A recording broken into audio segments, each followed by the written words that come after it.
Pessoal do segundo ano A, tudo bem com vocês? Um prazer revê-los, né? Estar com vocês novamente, ainda que virtual, depois de 2 semanas a gente sem contato, né? Com as atividades semanais como estávamos acostumados. Acontece que há 2 semanas atrás, dia 20, a gente realizou uma avaliação diagnóstica e nesse período, após essa avaliação, né, fomos orientados a iniciar o ensino híbrido, ou seja, alguns alunos optaram em voltar de forma presencial e a gente está atendendo os dois públicos, né, tanto o pessoal que está presencial quanto os demais que optaram por continuar de forma virtual e remota, tá bom? Então, nessas 2 primeiras semanas a gente aproveitou para fazer uma revisão dos conteúdos principais que foram vistos e dessa forma utilizamos a própria avaliação diagnóstica para fazer a correção e explicação das questões, tá bom? Então esse mesmo material que está sendo nessa videoaula corrigida aqui para vocês foi também explicado, né, na sala de aula com os que estavam de forma presencial, tá bom? Então vamos fazer a correção e a partir dessa segunda semana de novembro, como já foi avisado algumas vezes para vocês, nós iremos retomar, né, as atividades semanais, mas muita atenção aos prazos, eles foram alterados, foram reduzidos, né, para que a gente não deixe de fazer e não acumule tanta coisa para não se sobrecarregar, tá bom? Então nós vamos agora fazer a correção dessa avaliação, tentaremos ser o mais breve e rápido possível para que não fique tão cansativo, tá bom?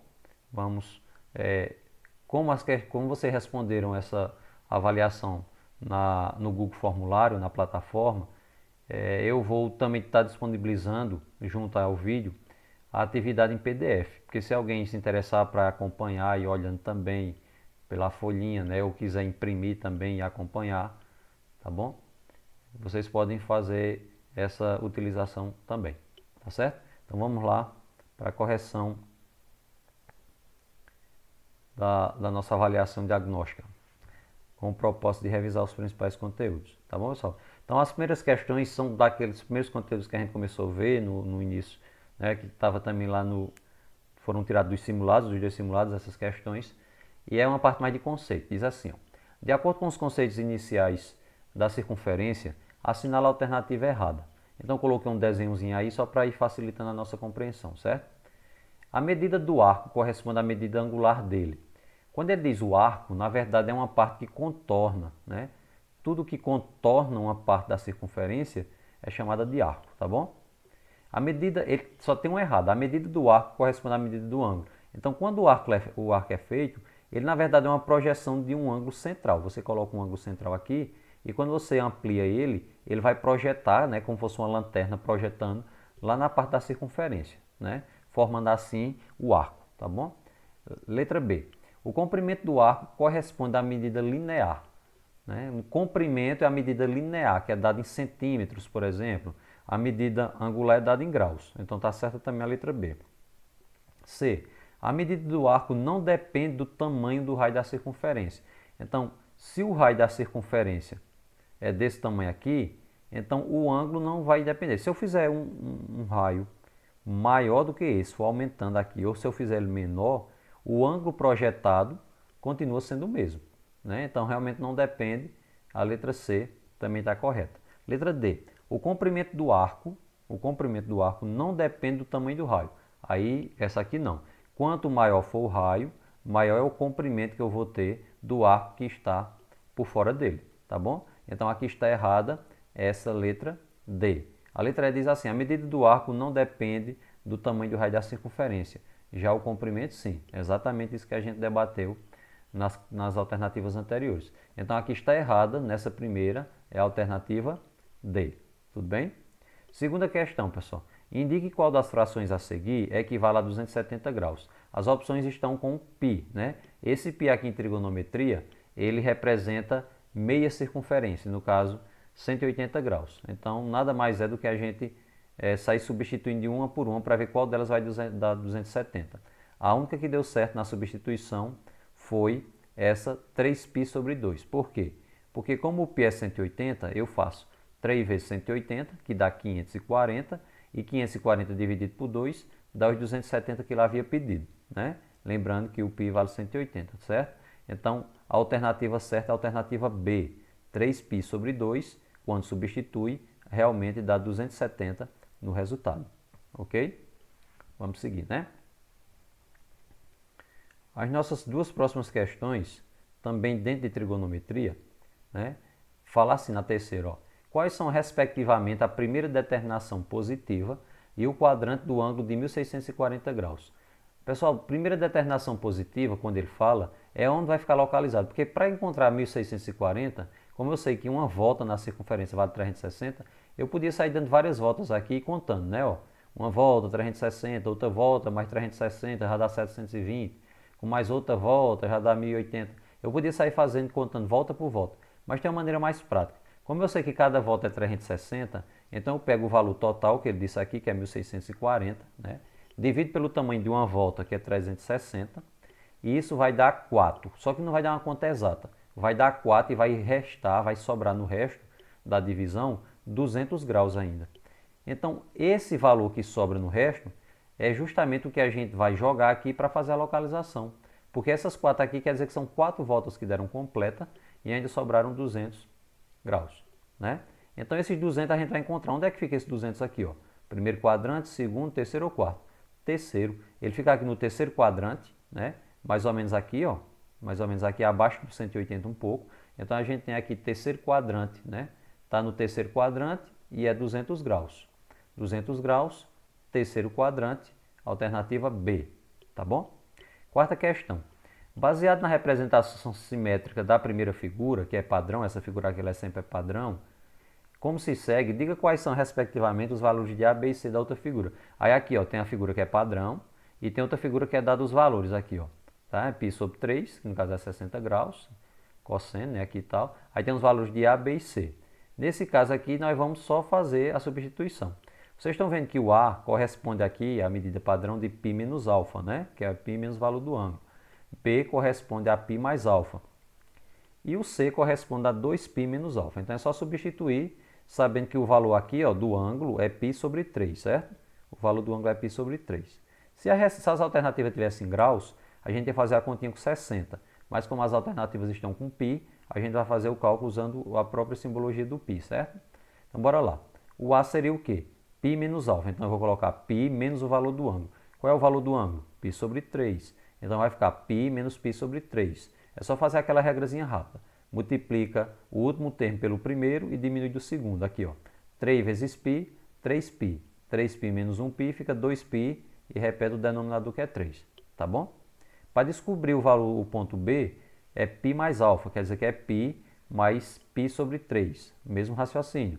3 vezes π, 3π, com mais 1, 4π. Repete o 3, fica 4π sobre 3. Ponto C. 2π menos o valor do ângulo, que é π sobre 3. Faz o mesmo procedimento. 3 que multiplica 2, 6π, 6π menos 1, 5π. Repete o 3. Então, na sequência é 2π sobre 3, 4π sobre 3 e 5π sobre 3.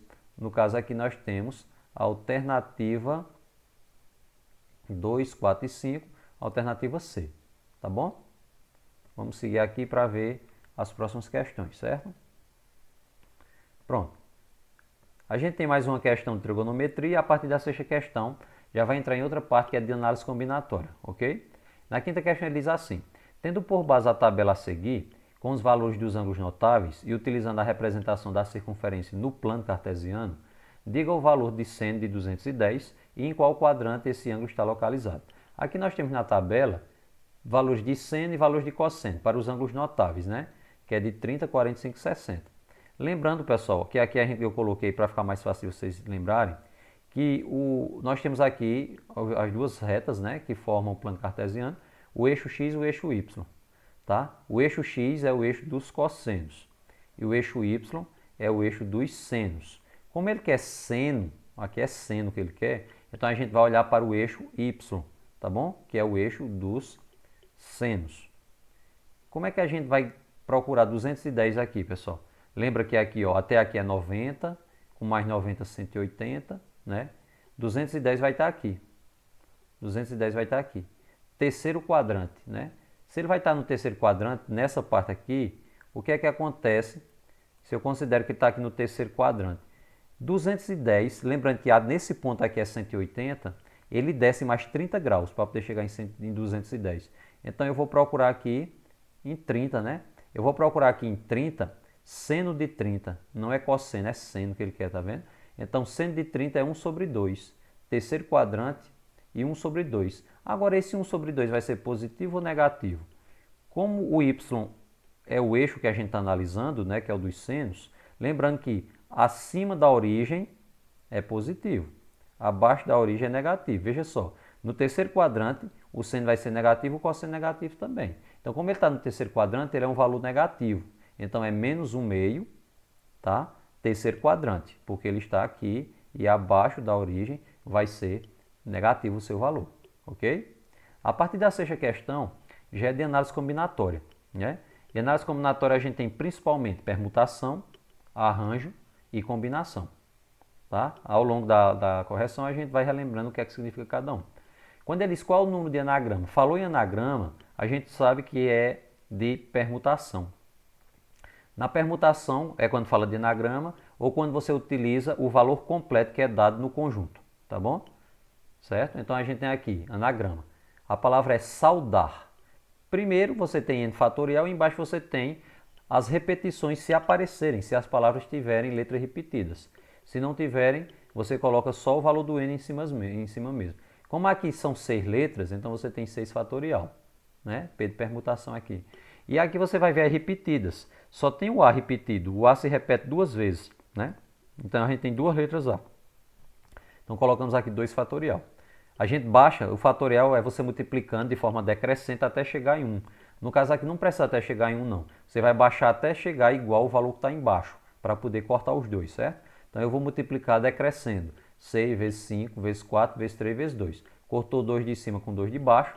Em cima sobrou só 6, 5, 4 e 3. Multiplicando tudo isso, dá igual a 360. No caso, 360, alternativa C. Ok? Vamos dar uma olhadinha aqui nas próximas questões. A sétima questão considera a palavra sonegar e calcula os anagramas que terminam em vogal.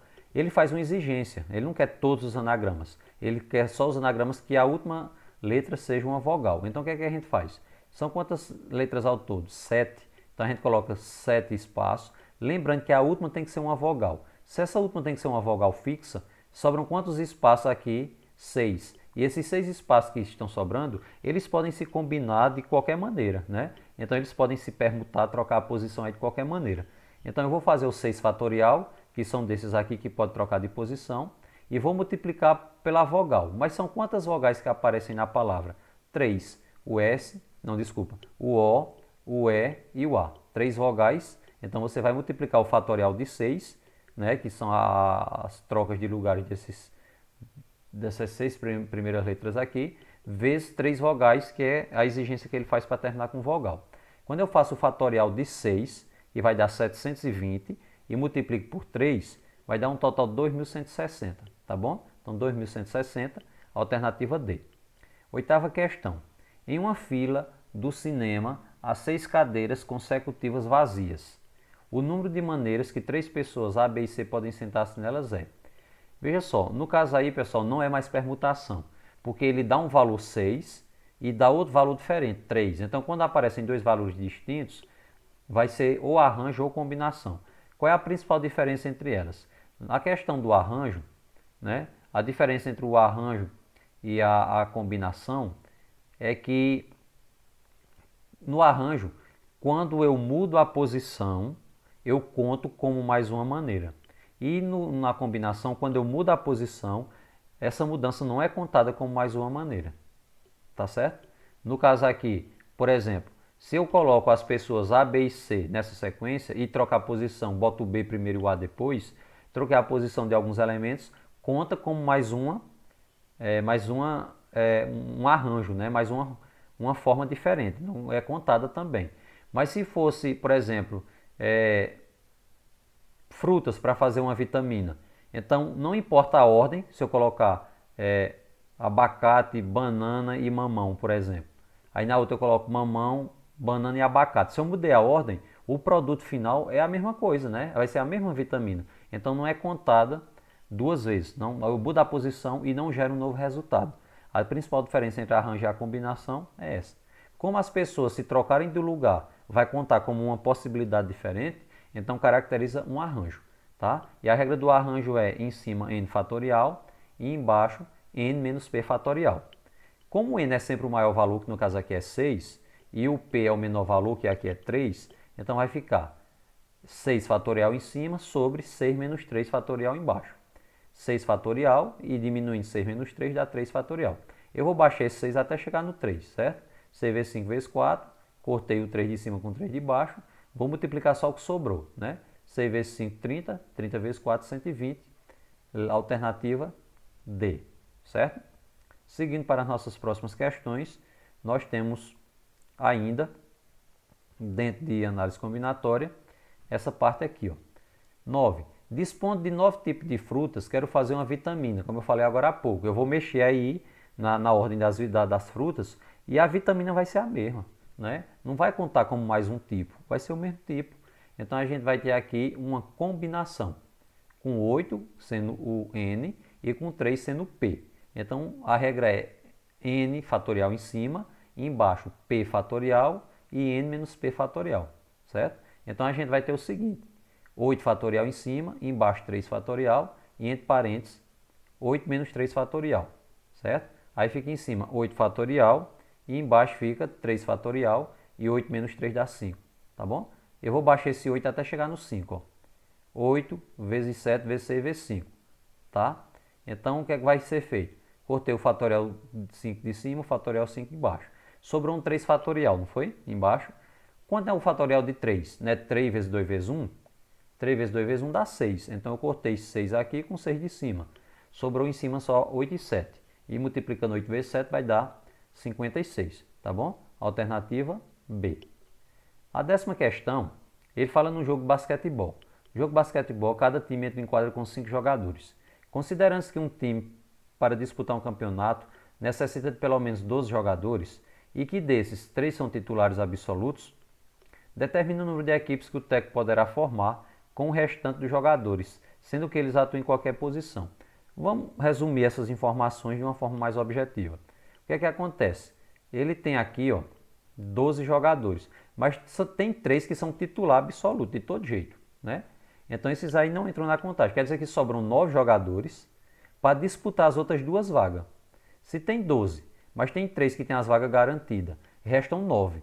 E esses 9 vão disputar as outras 2 vagas, porque o time não é formado por 5, só que tem 3 que já tem pessoas certas para ocupar, né? E as outras 2 vagas vão ser disputadas pelos outros 9 jogadores que estão sobrando. Então a gente vai ter 9 e 2, o 9 sendo o N e o 2 sendo o P.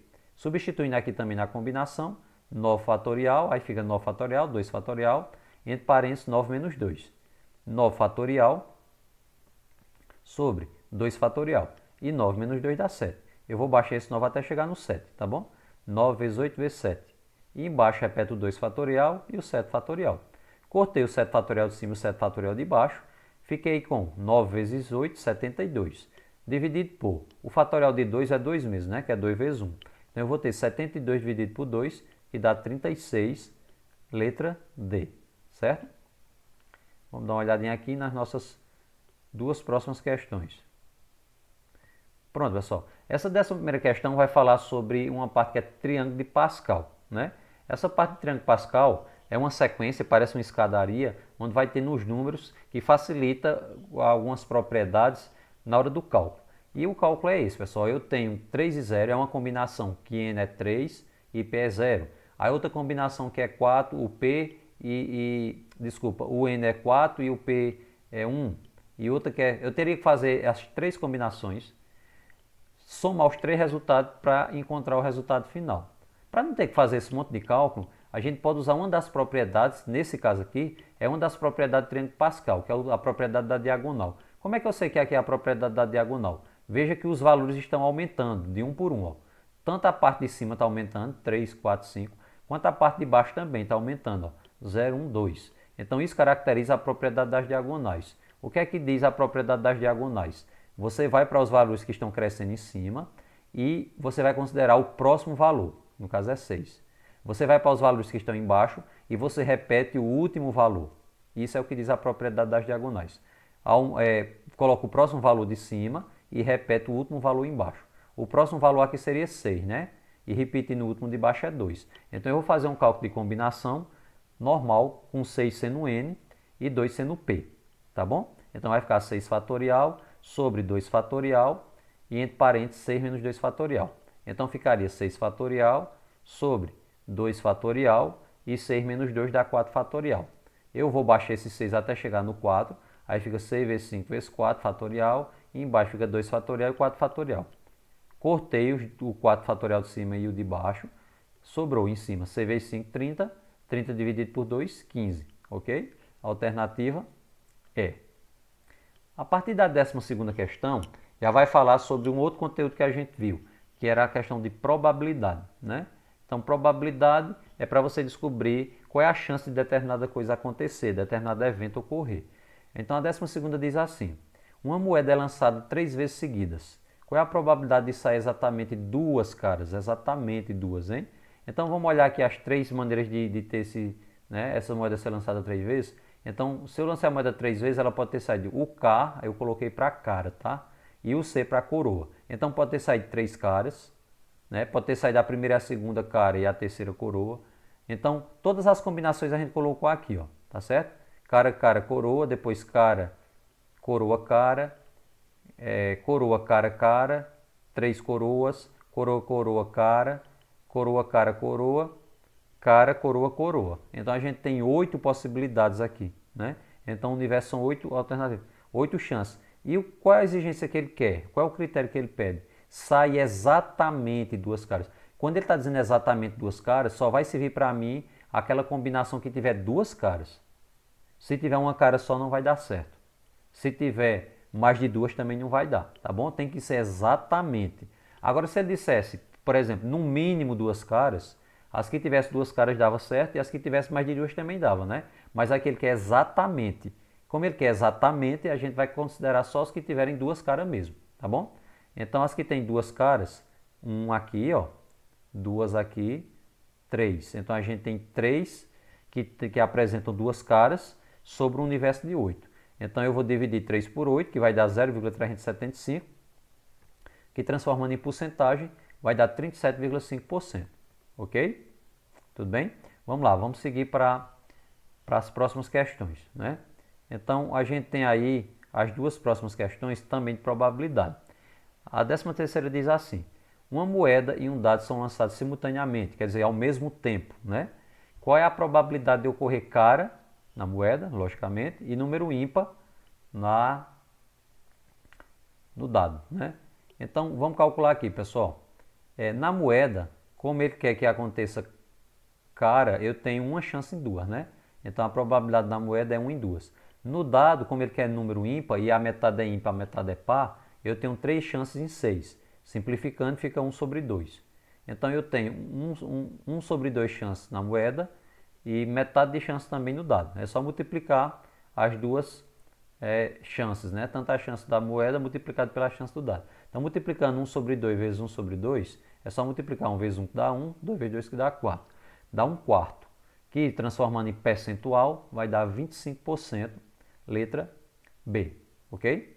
Essa 14ª ela é um pouco maior, mas a gente já deixou aqui ela já desenvolvida só para fazer o repasso para vocês, certo?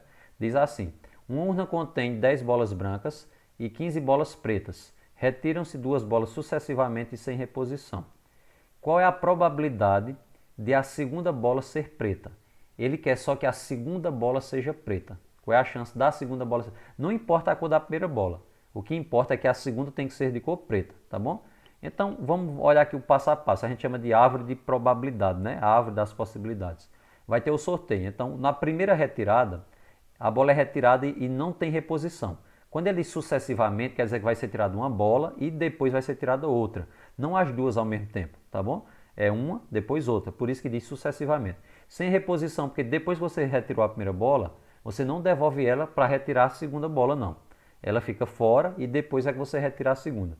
Se fosse com reposição, você tiraria a primeira, devolveria lá e depois retiraria a segunda, tá bom? Mas como é sem reposição, você tira uma, deixa fora e depois vai tirar outra, ok? Então bora lá. A primeira retirada pode sair branca ou preta, né? Então coloquei branca e preta. Se a primeira foi branca, a segunda pode ser branca também ou a segunda pode ser preta, tá certo? Se a primeira foi preta, a segunda pode ser branca ou a segunda pode ser preta também. Agora vamos colocar aqui as probabilidades de cada sorteio desse, né? De cada retirada dessa. A primeira retirada para ser branca, eu tenho 10 bolas brancas, eu tenho 10 chances, num total de 25. Por que de 25? Porque juntando 10 brancas com 15 pretas, vai dar um total de 25, tá bom? Então, para a chance de sair preta na primeira retirada, eu tenho 15 bolas pretas, também no total de 25, são todas a bola, tudo bem. Foi feita a primeira retirada. E agora a segunda retirada? Considerando que a primeira foi branca, qual é a chance da segunda também ser branca? Se já saiu uma branca das 10, vai ficar 9. E se já saiu uma bola das 25, vai ficar só 24, ok? Bora lá. Qual é a chance da segunda bola ser preta? Como não saiu aqui nessa parte bola preta ainda, eu tenho 15 chances ainda, só que agora não em cima mais de 24 bolas, mas só em cima de... desculpa, não mais em cima de 25, mas em cima de 24, tá bom? A mesma análise nessa parte de baixo. Se a primeira bola foi preta, qual é a chance da segunda ser branca? Se a chance, né, se eu tinha aqui, a primeira saiu preta, e aí eu tenho, para sair branca a próxima, eu tenho as 10 chances das brancas, sobre agora 24, que não tem mais 25, né? Saiu uma já. E se a primeira foi preta, qual a chance da segunda ser preta também? Como eu tinha 15 bolas pretas aqui, e já saiu uma na primeira retirada, então eu só fico com 14 chances para a segunda retirada, e não mais tenho 25 bolas, só tenho 24, tá certo? Então aqui é a árvore das probabilidades com todas as chances em cada retirada. O que é que ele quer? Qual é a chance da segunda ser preta? Então o que vai me interessar é só essa chance aqui, a segunda bola ser preta e a segunda bola ser preta, né? Mas para poder chegar aqui, ela faz um percurso, ó. Ela pega essa com mais essa primeira seta com a segunda. E para chegar nessa bola preta aqui também, a segunda, ela pega esse percurso, essa seta e essa outra. Então a gente vai fazer primeiro, qual é a chance de ser branca e depois preta, né? E qual é a chance de ser preta e a segunda preta também? Branca com preta. Então eu vou ter aqui, ó, 10 sobre 25, que simplificando por 5, vai dar 2 quintos. Multiplicando, né? Por essa outra parte, que é 15 sobre 24, que dá para simplificar por 3, que vai ficar 5 sobre 8. Então fica 2 quintos e 5 oitavos. Então multiplicando 2 vezes 5 dá 10 e 5 vezes 8 dá 40, tá bom? Fiquei com 10 quarentavos. Se eu simplificar por 2, vai ficar 5 sobre 20, ok? Bora lá. Nessa outra parte eu tenho, para acontecer, primeiro preta, que é 15 sobre 25, se eu simplificar por 5, vai dar 3 quintos, e depois sair preta de novo, né? Que é 14 sobre 24. Se eu simplificar por 2, dá 7 sobre 12. Multiplicando agora as duas possibilidades, eu tenho 3 vezes 7, 21, e 5 vezes 12, 60. Eu tenho 21 sobre 60. Se eu simplificar por 3, vai dar 7 sobre 20. Eu fiquei com 5 sobre 20 aqui e 7 sobre 20 aqui, né? Quando eu somar 5 mais 7, vai dar 12. E eu vou repetir o 20. Então é 12 sobre 20. Que simplificando 12 sobre 20 por 4, eu vou ter 3 sobre 5. Como as alternativas estão em porcentagem, eu vou transformar 3 sobre 5 em porcentagem. Quando divide dá 0,6, decimal, e quando multiplica por 100 dá 60%, quer dizer, alternativa A, ok? E agora nós vamos para a nossa última questão da avaliação diagnóstica, que é falando um pouquinho sobre a parte de polinômio, né? Ele quer saber qual é o termo que vai ficar em y a terceira do polinômio a seguir. Eu coloquei aqui a propriedade, né, no caso do triângulo de Pascal, com algumas propriedades. Pessoal, aqui está dizendo que ele vai chegar na quinta linha, considerando que a primeira linha é 0, ó, ela não conta daqui, ela conta a partir daqui, certo? Então, primeira linha, segunda, terceira, quarta e quinta. A quinta linha é essa aqui, ó, com esses valores. 1, 5, 10, 10, 5 e 1. Então, já coloquei aqui, ó, de vermelho, destacado. 1, 5, 10, 10, 5 e 1. Tá bom? Percebam que aqui nós temos dois termos, o y e o 2. Então, a gente vai adotar o seguinte. Aqui é 5, que é o expoente mais alto, então a gente vai colocar primeiro o y e vamos colocar o expoente descendo.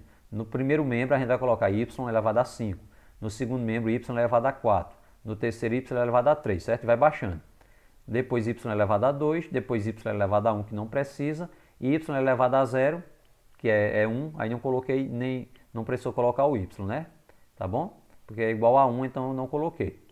A gente vai fazer a mesma coisa com o número 2, só que ao contrário, tá? O número 2 ele começa com o expoente 5 lá do final e vem diminuindo para o começo. Então aqui eu tenho 2 elevado a 5, aqui 2 elevado a 4, aqui 2 elevado a 3, 2 elevado a 2, 2 elevado a 1, 2 elevado a 0, que não precisa colocar, tá bom?